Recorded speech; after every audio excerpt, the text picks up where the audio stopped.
दोस्तों मुर्शिद नाम की एक वेब सीरीज जी5 पे रिलीज की गई है। इसके टोटल 7 एपिसोड्स हैं और सभी की जो लेंथ है वो 30 से 40 मिनट के बीच में है। इस सीरीज में मुख्य भूमिका में देखने को मिलेंगे आपको के मेनन, तनुज वीरवानी और जाकिर हुसैन। बात करते हैं कहानी की, तो कहानी जो है मुर्शिद पठान के कैरेक्टर पे आधारित है जो कि के मेनन ने निभाया है। मुर्शिद 1993 में बहुत बड़ा डॉन हुआ करता था, लेक्स के बड़े बेटे की हत्या होने के बाद वो ये काम, बुरे काम जो है वो छोड़ देता है और एक सीधा साधा जो है इंसान बनकर रहना चाहता है। उसके जो बाकी दो बेटे हैं, जिसे एक पुलिस ऑफिसर से और दूसरा जो छोटा बेटा है वो ट्रक का काम करने लग जाता है बिना अपने पिता को बताए, यानी कि मुर्शिद को भी इसकी जानकारी नहीं होती। लेकिन ड्रग्स के चक्कर में जब बात उसकी जान पर आ जाती है तो मुर्शिद को पता लगता है कि उसके बेटे की जान खतरे में है। इसके बाद वो उसे बचाने के लिए बंदूक उठाने का निर्णय लेता है, यानी कि उसके बाद वो फिर से उसी रूप में आ जाता है जैसे वो 1993 में था।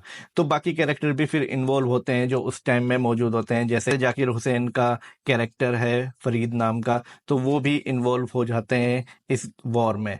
तो पूरी कहानी इस वेब सीरीज की यही है कि कैसे मुर्शिद अपने बच्चे को बचा पाएगा या नहीं। पूरी जो वेब सीरीज है वो के मेनन के ऊपर फोकस की गई है और पूरी तरह से जोर लगाते हुए भी नजर आते हैं के मेनन, लेकिन जो बाकी कैरेक्टर हैं वो बिल्कुल भी साथ नहीं देते के मेनन का, और ऐसा लगता है कि बस टाइम पास कर रहे हैं। बाकी कैरेक्टर्स उतने ज्यादा उभर के भी नहीं आते। के मेनन जब भी स्क्रीन पे आते तो उनके सामने बिल्कुल फीके नजर आते हैं बाकी कैरेक्टर्स। मुझे लगता है जो बाकी कैरेक्टर है उनकी एक्टिंग है वो अच्छे से नहीं की गई इस सीरीज में, और वैसे भी कहानी जो है उतनी इफेक्टिव नहीं है, क्योंकि इस तरह की कई वेब सीरीज और मूवीज हमने ऑलरेडी देख चुके हैं। कई हॉलीवुड मूवीज भी बन चुकी हैं इस तरह की कहानी पर।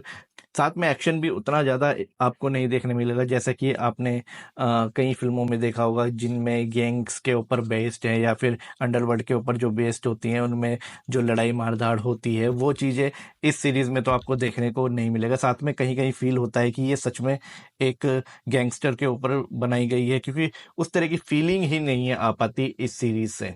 कई जगह पे डायलॉग भी बहुत ही बचकाने से लिखे गए हैं, और जो मुर्शिद कैरेक्टर है यानी कि के मेनन के जो डायलॉग लिखेंगे वो भी उतने ज़्यादा इफेक्टिव नहीं है जो कि आपको लगे कि एक डॉन के होने चाहिए। तो ओवरऑल जो सीरीज है वो बिल्कुल के मेनन के फैंस को निराश करती है और बिल्कुल बकवास लगती है पूरी सीरीज।